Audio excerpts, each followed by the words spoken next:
You did. All right. Let's find a seat.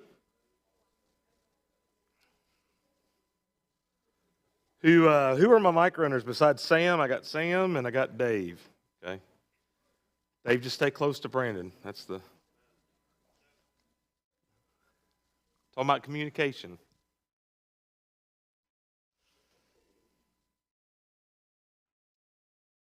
All right, let's start off with a prayer. And Dave, if you will, lead us in that, and we'll get into class. Dear God, we are so thankful for the opportunity to gather together today and to be able to study a portion of your word. And as we learn how to be better spouses, that we would take the things that we learn from this and that we would apply them to our lives, and that we would look to you for strength and guidance and wisdom, and help us to be all that we can be as life mates. And we pray, dear Lord, that you will lead us in your path and help us to share the things that we have as opportunity presents itself. And we pray for opportunity, that you would open doors for us to be able to share this wonderful message. We love you and praise you in Jesus' name. Amen. Amen. All right, we get started this morning. Do you and your mate communicate well? I heard a no from my wife. Expected that. Not my wife. She said she wasn't going to talk today. But we'll see. Ask her. Go ahead. Oh, ask her? Ask her. Do y'all communicate well? No comment. One of us does?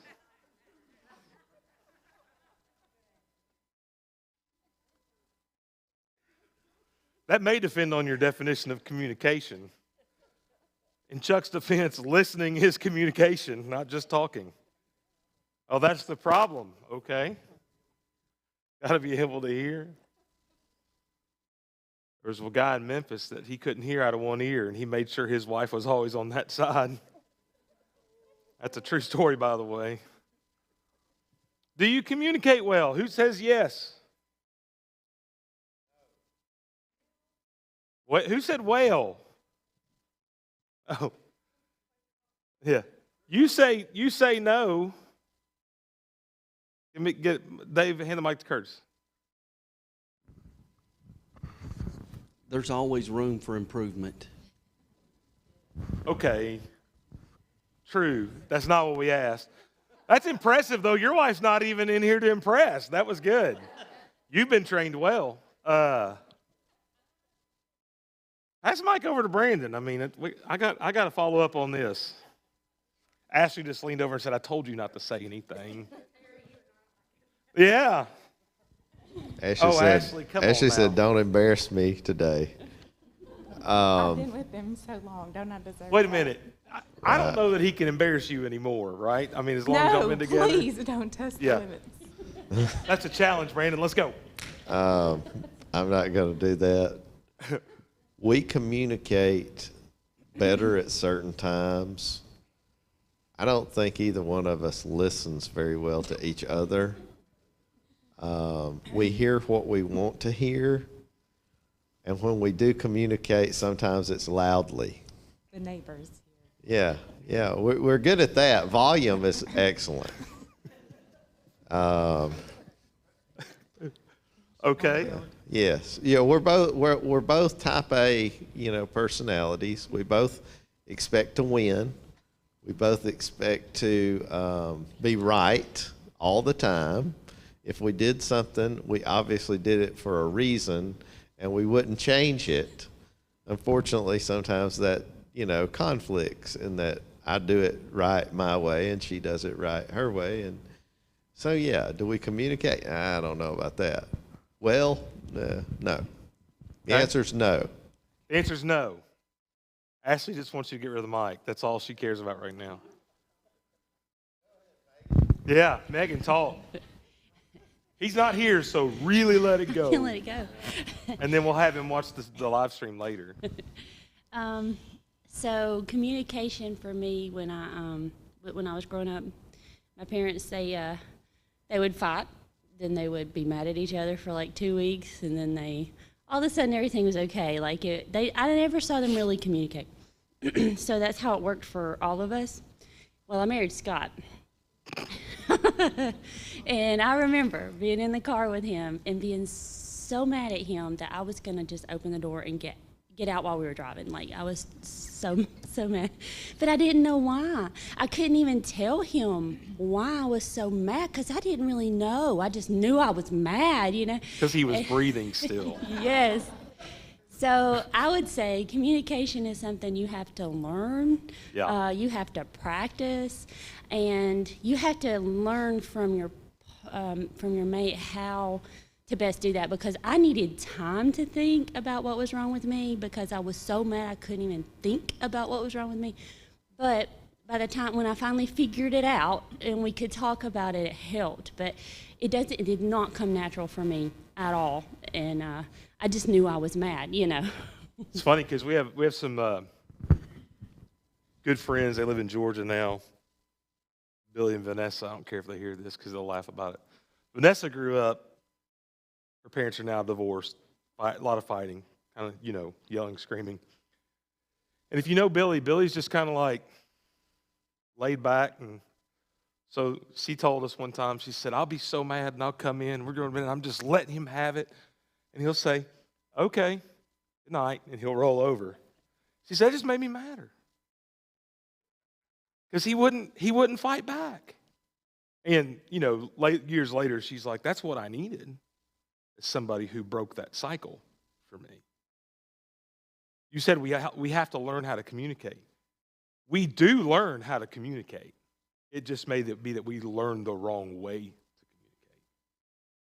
communicate. And one of the important things about learning how to communicate properly in your marriage is you are teaching your children how their marriage should be, regardless of whether it's right or wrong. They're going to take your example and they're going to apply it and they're going to expect it. And all of us as parents have seen our kids do something, we're like, oof, that's the bad me coming out in him or her. That's the bad one. So communication, you're going to learn how to communicate, and even when it's bad, it's going to come out, right? And by the way, if you look at all the data of problems in marriage, they may not all say they're about communication, but they all get tied into communication. And you think about it, your interpersonal relationships. Let's think about the church for a minute. Anybody ever heard of the church splitting over personality issues? Ever heard that? Right? 9 times out of 10, what's that really about? Communication. Because if we can learn to communicate, and to use what Brandon said, we have 2 different ways of doing things, and we both think we're right. But if we can learn how to communicate and respect each other, even when we disagree, we'll fix a lot of those relationship problems. We think if you don't agree with me, you don't love me, you don't respect me, you don't care for me because you don't agree with me. That's just not true. There's room for disagreement in our life, in all of our relationships. And I think, by the way, I think social media has exacerbated this problem. Because I have seen couples post things on social media about each other that you know, based on the responses, they've not said to each other face to face. They've not talked about. And so sometimes what you see is you get a peek into somebody's relationship because they put everything out there for everybody to see, which, by the way, is a terrible model. And social media is a terrible model for our relationship skills anyway, but certainly in your marriage. Why do marriages struggle with communication? So some of the things that have already been said is your past experience in the model that you've seen. Okay, strong personalities can be a problem, right? It's another problem. But what else besides those 2 things? What other things cause problems with communication in marriages? Give me a mic to Stacy up here.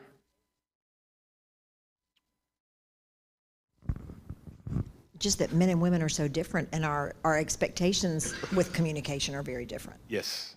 Good point. Oh, Eric's face was cracking me up when she got the mic. He didn't know where that was going. Tony. One thing that I've discovered, and my wife has explained it to me, and it goes to what you were saying about men and women being different. And that's how you know it's right, because she told you. Well, Yeah. it comes down to me, and I blame it on my Italian blood, but I love to argue. I can argue, I can escalate my voice, but I'm not really angry. I'm not upset. It's just the way I am. Melanie, on the other hand, when she gets upset, she's got to step away for a while. And she said, our daughter's the same way. So when you and her are going at it, or me and you are going at it, and we try and get away, you got to let us settle down. And that's not me. I'm like, we got to have this out. We got to finish it right now. Right now. So it's the way you handle disagreements is different, going to what Stacy said. Men and women are different, and even between men and between women, people handle things differently, and sometimes it's hard to accept. Yeah. I'm also one that I don't go to bed angry. So we finish it out. We got to finish it out if it's 2 o'clock in the morning. We got to take care of it. Yeah. Exactly. Yeah. Let me say this about the men and women thing, and there are always exceptions, okay? I think it's important to say whenever gender kind of things like this come up, there are always exceptions.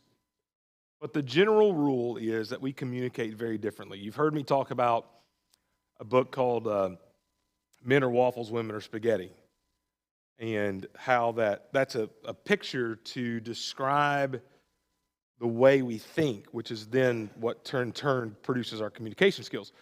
Waffles are a series of congruent boxes when you look at it from the top. Men compartmentalize everything. And you have your work box, you have your church box, you have your home box, you have a box for everything.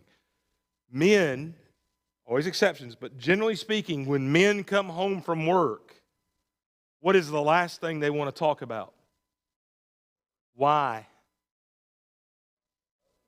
That box is closed. My drive home is a transition to seal up that box. I don't want to talk about work. What is the first thing your wife asks you about when you walk in the door? How was work? I don't want to talk about work. Okay? Women, on the other hand, connect everything like a plate of spaghetti. Right? They connect work to friendships, to the kids, to everything. And that's also why, by the way, when it comes to communication, sometimes men are very short or blunt because we're just like one-word answers. Right? Because that's how we think. Generally speaking. You ask a woman a question and you may find out 18 things that happened that day while she answers that one question. You go and say, well, what's for dinner tonight? Well, I was going to get out ground beef to have tacos, but then my sister called and this was going on. And when I hung up with that, the kids needed this, so I went to take care of that. And then I had to go to the store. And we went to the car rider line, and you wouldn't believe what happened in the car rider line today. And she tells you this story about a teacher and a kid getting mad. And then I came home, and I forgot to take out the ground beef, so I don't even know what we're having for dinner. The answer was, I don't know. But she told you her whole day in the process. And a guy's sitting there, and what do you think he's saying? Just say, I don't know. And our problem with communication, we literally don't talk the same way. And what the book says is kind of the tagline is, we're too busy. I'm pouring syrup on her spaghetti and she's pouring marinara on my waffles. And that's the problem, right? I like that illustration, by the way, better than men are from Mars and women are from Venus. It's the same concept. We just think differently. Always exceptions, but as a general rule, we think differently. And we don't do a good job adapting to people who think differently and communicate differently than we do. And so it creates this. With the person you said you would love till the day you die, but you're constantly tense because you're speaking two different languages. One of the funny things sometimes is, are there times your husband's tuned you out? Yes, because they just wanted the short answer. But a lot of times they are listening. And when she says, how was your day? She doesn't want to hear fine. She wants you to tell her the entire chronicle of your day.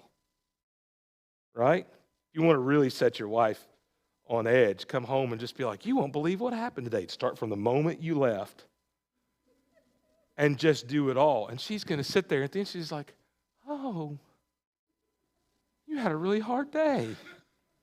Right? Won't work that way, by the way. Jane, you want to? Can I leave the room? No, you're staying. She's endured your comments so many times, buddy. Equal opportunity here. One of the biggest things is misunderstanding what someone says. Yep. And the best thing you can possibly do is say, this is what I heard. Is this what you meant? Yeah. And this is not just marriage. This is in everything. Correct. I'll give you a book. If you want to read a book, one of my favorite books about communication, how you view each other, your perspective, is called Leadership and Self-Deception. If you've ever read that book, I know Dave has. We've talked about it. It's a repeat read for me at times. It's one of those books that I will pick back up every couple of years just to remind myself. And it's told in a fictional story. It's an easy read, isn't it, Dave? It's an easy read.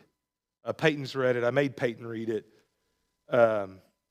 Jill will have to read it before she goes to college, probably. It's an easy read, but it shows you exactly what you're talking about.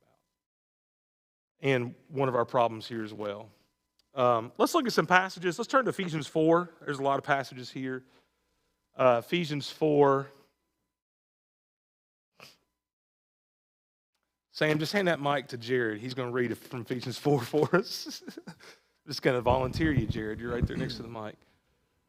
Read 15, 25, and 29 for us, Jared.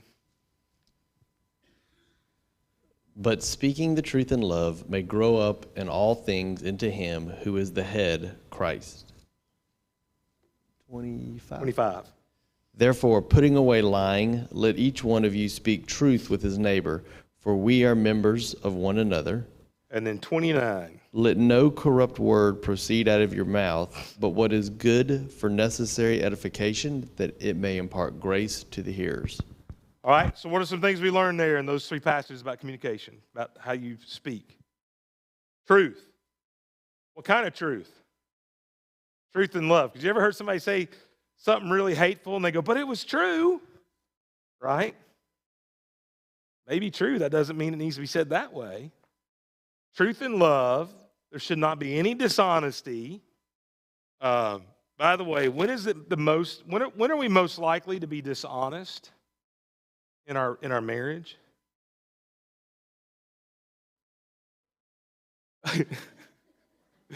Where's the mic over there, Dave? When we think they're going to be angry. Okay. Conflict, really. Anytime there's a conflict, and the more that becomes, like you get into an argument in the conflict, and eventually in that conflict, you're going to escalate to hyperbole and exaggeration, which become forms of deception. I've never, remember Prodigal Son. What does the prodigal son say? I've been here all these years serving you, and I've never disobeyed your commandments. Was that a true statement? Absolutely not.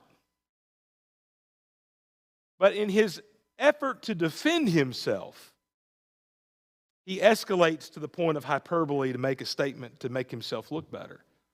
That's the number one way in your marriage you're dishonest about things. Because you'll say, well, you always do this, and I never do that. Those are not true statements. Always and never are almost always lies eventually. Okay, remember that. And then verse 29, no corrupt communication or corrupting talk, but only things that are good for what? Building up. Here's my favorite way couples argue. I'm so tired of the way he talks to me. He never, ever tells me anything I do right. Didn't she just do the same thing? You get in those, and that's what happens. We get in these mudslinging things, And one of the things we say is, you don't praise me. But the whole time, are we praising the other one? No, because at the end of the day, something that Brandon said, we all like to what? Win.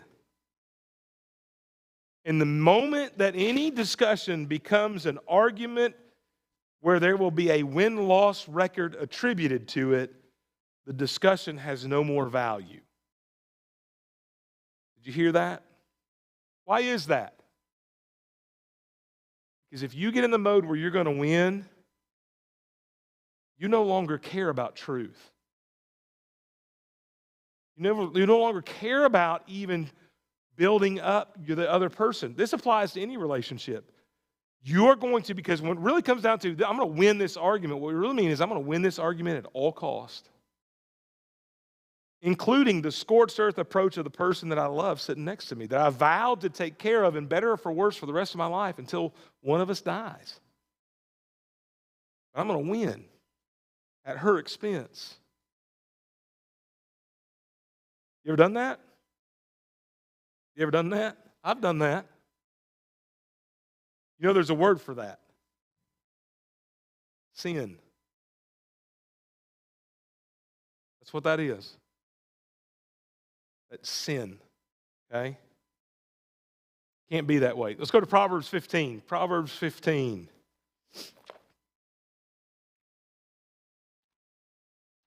Proverbs 15 and in verse 1.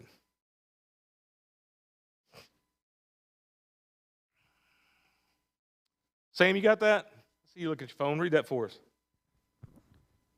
A soft answer turns away wrath, but a harsh word stirs up anger. Okay. Is that true?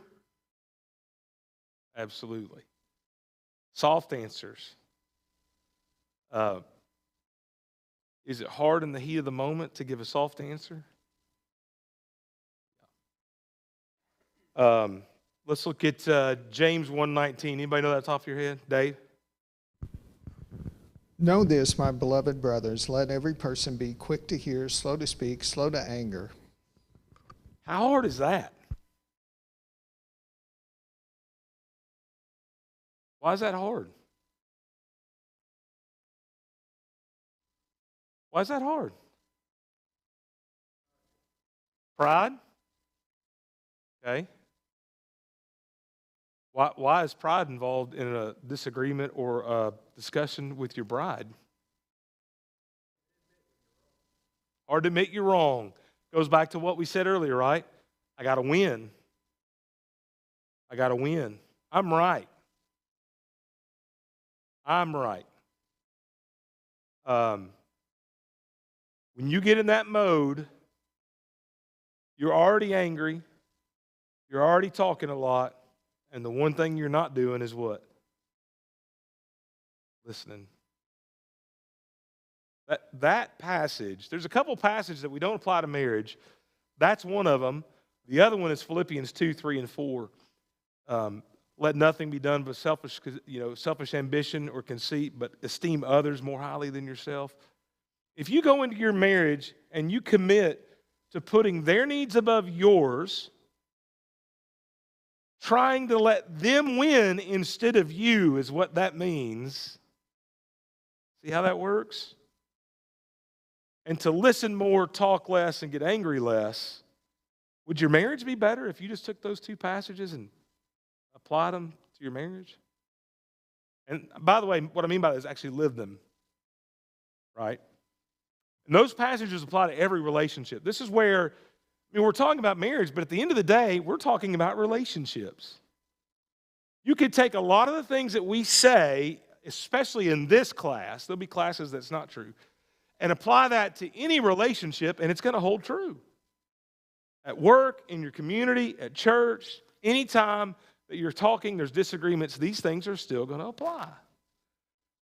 Proverbs 12:19. Proverbs 12:19. I'll read that real quick. Truthful lips endure forever, but a lying tongue is but for a moment. Honesty, truth. We've already talked about that. 1 Peter 3:9. 1 Peter 3:9. Who's got that? Scott does. Sam, if you'll take the mic over to him. 1 Peter 3:9. Do not repay evil for evil or reviling for reviling, but on the contrary, bless, for to this you were called that you may obtain a blessing. All right? Don't get even. Don't get even.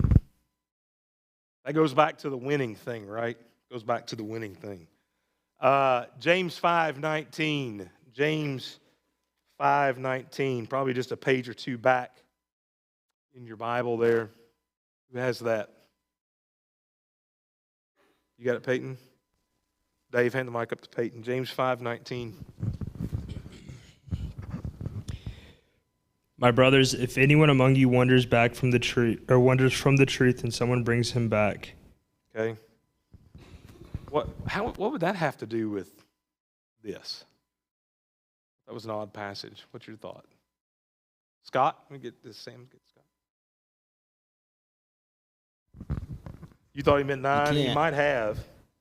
Yeah, it probably is 9 now that I think about it. Yeah, I kind of thought that too, but I thought on this last night because it was there. Yeah. And I started thinking, if you're communicating and you do it truthfully, so many of us, when there's someone who's wandering away, we don't really want to tackle that, at least not expose the full truth of the matter. So we'll try to soften that more, and so maybe not talk in truth with them the way that we should. So I think it does kind of apply in that regards to anything. We have to be willing to speak in truth. We have to do it appropriately and hopefully bring them back in regards to that. Yeah, and even his PowerPoint had 19, so 9 fits. We'll talk about that in a moment. But I thought the same thing. If you're trying to restore somebody, the best way to restore somebody is not to talk about what you think and all your perspective, but to focus on what the truth is. Soft answer.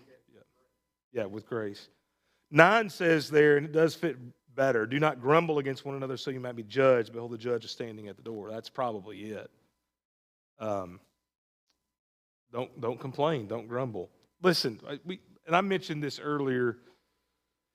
I might have upset some of my sisters. I mentioned women's Bible classes, and I said sometimes those become gossip sessions. And it got back to me that was discussed at the next ladies' Bible class, and that had never been an issue here. So I'll make sure everybody knows from what I've been told, third or fourth hand, listen to what I'm saying. Gossip has never been an issue here.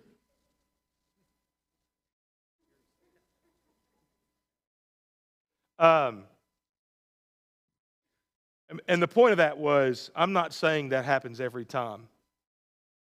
But in the moment of honesty, you can ask some of the women here who've been other places. That is not uncommon. That is not uncommon. Okay. Hebrews 10:24. Hebrews 10:24. Let us consider how to what? Stir up one another to love and good works. Right?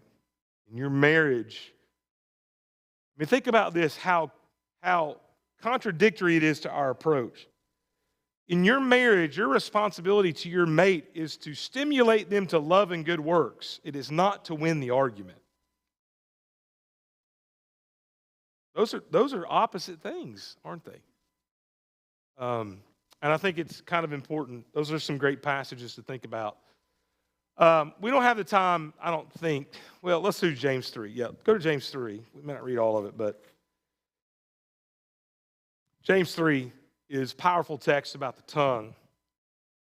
How much power does the tongue have? I got a lot. I mean, it has the ability to control your entire body.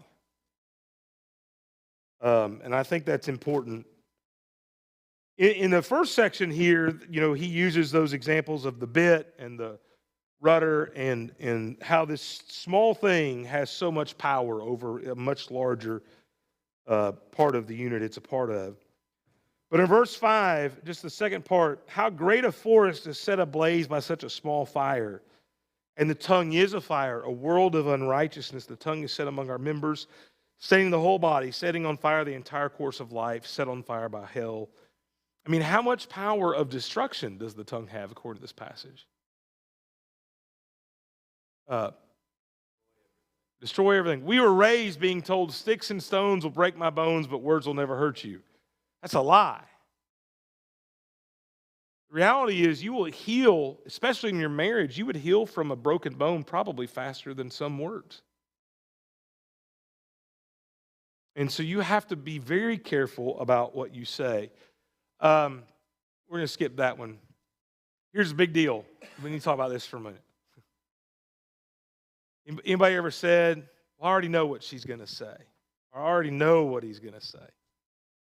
And if you've not said that, have you ever thought that? Oh, yeah. Is that fair? Why? What's it prove? You're not listening.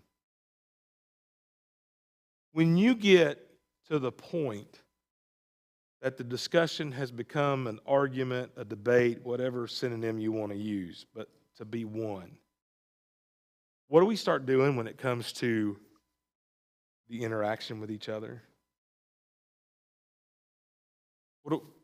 When we listen, why do we listen?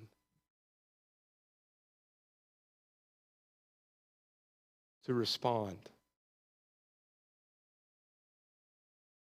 We only listen to respond.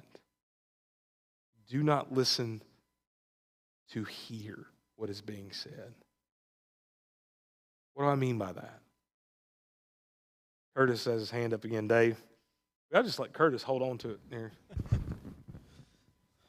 The way I understand it, to truly listen, you have to shut off that voice in your head and stop thinking about yourself and have compassion for the person that's speaking and try to, empathy and compassion and try to put yourself in their place and understand where they're coming from instead of waiting for your chance to get your words back in. Yeah, so you spend your time thinking about what you're going to respond to instead of what? What they're saying. Understanding, right. And why are we doing that? It's a win. It's a win.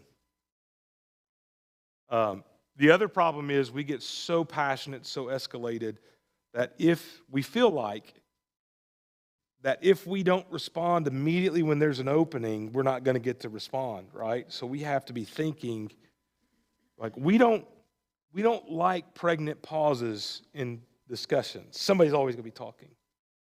We're trained that way. And that's why we interrupt each other. That's why we talk over each other, because we're not listening. And this statement is just part of that. Because you think you know what your mate's going to say, you're already formulating your response while they're still talking. Now, have you ever gotten one of these discussions and responded and they look at you and say, that's not what I said? It's happened to me, right? Because I'm not listening. I'm just getting ready to respond. And that's bad behavior. Yes, Megan? I hate this microphone. So we like it, though. People at home need to hear you. I like it. I was just thinking, I've been in a lot of conversations, and also myself, where we make up stories in our head for why something is going a certain way, or before we even ask the person, we already got a story in our head on why they did it that way. And 99% of the time, it had nothing to do with what we thought it was about.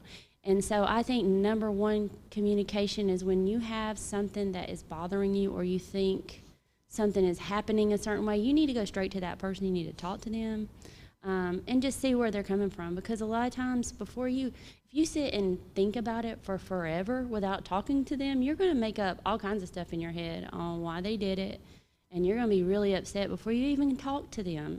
And they're already in the wrong before you've even asked the first question. And so I just think it can be very dangerous when we sit and we just mull over things without talking to someone. Yep. This goes back to the social media thing. And I've always said this, even before social media and text messages, back when it was just you had chats, on computers or whatever. I could not stand being, a girlfriend or whatever, chatting through text, because I would always say, text, you can't see someone's emotions. You can't see their meaning through that text. And I think that's, like you said, that's where a lot of problems come in, because somebody may not mean what they've typed the way you take it, because as Megan just said, you've got your own story in your head, and you may not have the context you need to understand where that person's coming from. And it causes all kinds of arguments and hurt, just pain. Where that even gets worse in the text part is the generational issues where we don't see things the same way. My favorite way of that is somebody older's texting and they're in all caps all the time. And the younger person on the other thing, and then's like, why are they always yelling at me? So even then, we don't realize kind of the things that we do. Just real quick, some things that went over there to have better communication. The first is the power of words. Words have power, don't they? They have power. Not just the way you say words, but the words you choose have power. And sometimes we need to learn better words. We need to expand our vocabulary. I was joking around with some friends last night. We were about dating and stuff, and I was jokingly quoting Song of Solomon. We read those descriptions, like your hair is like a flock of goats. And we think, man, that's really dumb, But you realize back then that was beautiful. That was in their context. Those were powerful words. So think about that, the way you say things, the way you answer things, the way you talk about your beloved, how you talk to them. Words are powerful. Sometimes a wrong word said the wrong way, completely accidental, has tremendous damage. It can be that little spark in a forest fire that sets everything ablaze, and you didn't mean anything by it when it happened. So you have to be very careful. Charlie? This book is full of instructions and words to tell us how we ought to live our lives and the best way to live our lives. And classes like this remind me all the time of how much we fail to follow these instructions. And we all know this. We all know what's happening. And it tells us here to stay away from that stuff, but we don't. And this is why we need Jesus. This is why we're having this discussion 2,000 plus years after it was laid out for us. It just interests me how weak we are and how much this shows in our everyday relationships with someone we love. Not someone that's all the way around the planet, but somebody that's right next to us and we can't get it straight. Yeah, good comments. The power of listening. We struggle more with listening than we do with speaking. Learn to listen. The power of touch. I thought that section was good. If you didn't read that, go back and read that in the lesson. That, especially when you feel yourself getting escalated, if the ability to hold hands, to touch one another, adds something to that will calm your spirit down, and de-escalate the situation. The power of togetherness. Sometimes we just need more connection, more time together. I know this. Let me use the church example of this. When brethren don't have a good, solid fellowship and relationship, and what I mean by that is not what happens here. That's developed outside of this building. The more we spend time together and like each other, the more gracious we are when we disagree with each other. The more willing we are to listen, to accept each other's faults. But when we don't have any relationship with each other, it's very easy to be hateful and ugly and not live up to the things. Jane? If you want to see how you look when you argue, have someone video it. Oh, no, I don't want to see We that. have a video of us arguing. Well, it's pictures. Yeah. Next time at your house, we'll show you. But if you want to see how you really look, have somebody video it. Yeah, I've got friends that go back and watch their sermons. I don't do that either. I don't like it. I'll pass. It's bad enough y'all have to watch that. Okay, hindrances here. Conversations that punish your spouse. Those are conversation killers.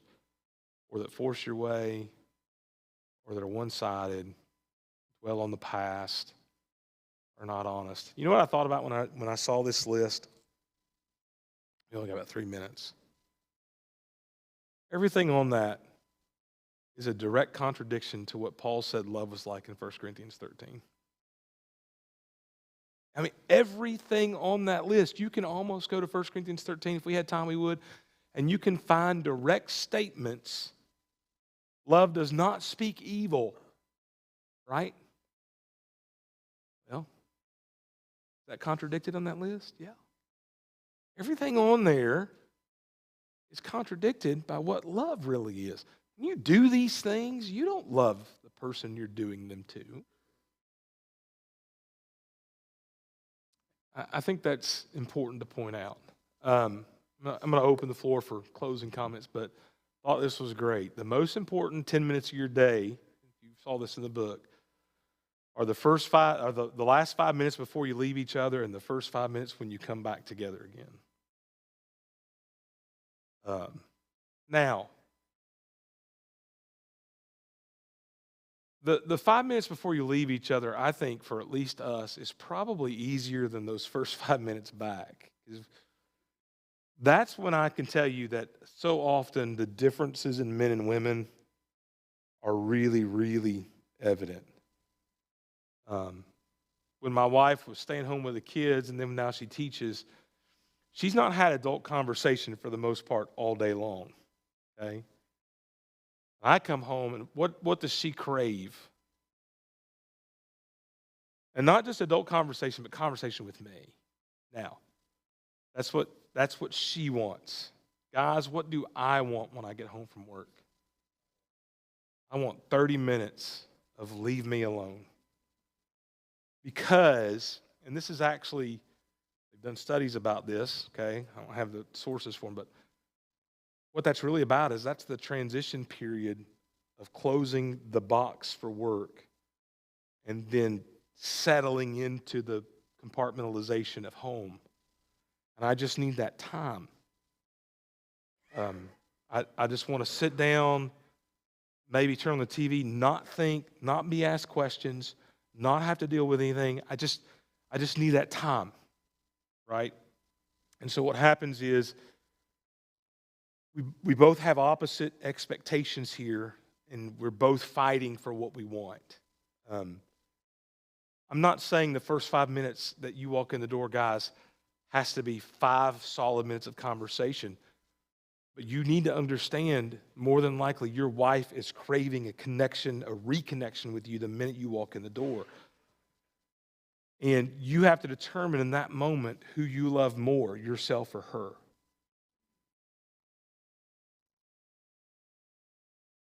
That's the challenge. That's the challenge. Okay? Got a minute or two. Comments, questions about any of that? Nothing?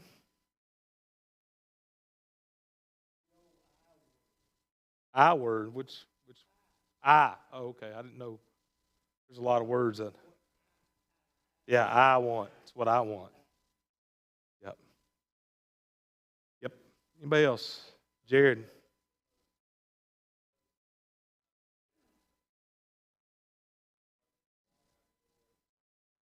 They're the two busiest moments.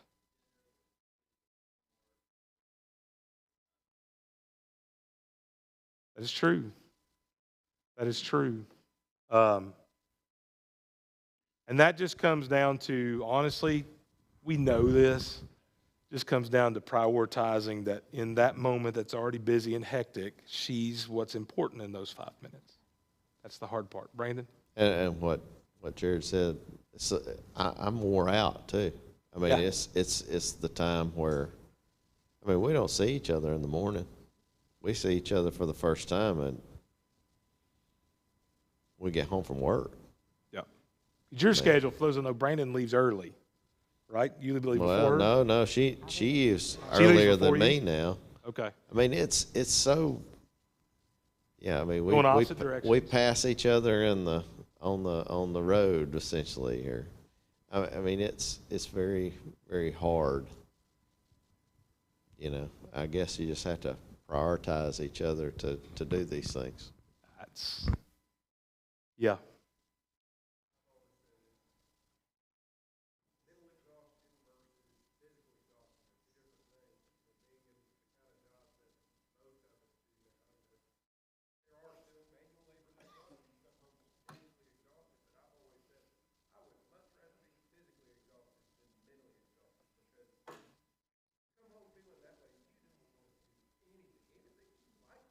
Yeah. It's kind of interesting, too. My wife works. She comes home mentally exhausted, too, because she's dealt with 20-some third graders all day, and most of them, well, you can imagine. She's mentally exhausted, too. But here's where priorities and putting the other person first comes into play. I come home. I want to sit down. I want to rest. I want me time. And then I want dinner ready when I get out of that. Right?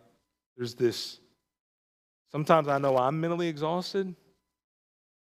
I don't think about she's mentally exhausted too. It's all of this boils down to a lot of times putting the other person ahead of yourself. Putting them ahead of yourself. Put their love language ahead of your love language. We talked about that some. Put their communication above your communication. Put their desires above your desires. Put them ahead of yourself. That's the vows you actually took. That's what the vows really mean. And if we're both doing that, we'll fix a lot of problems. 100% of the time. Okay? Great discussion. Thank you.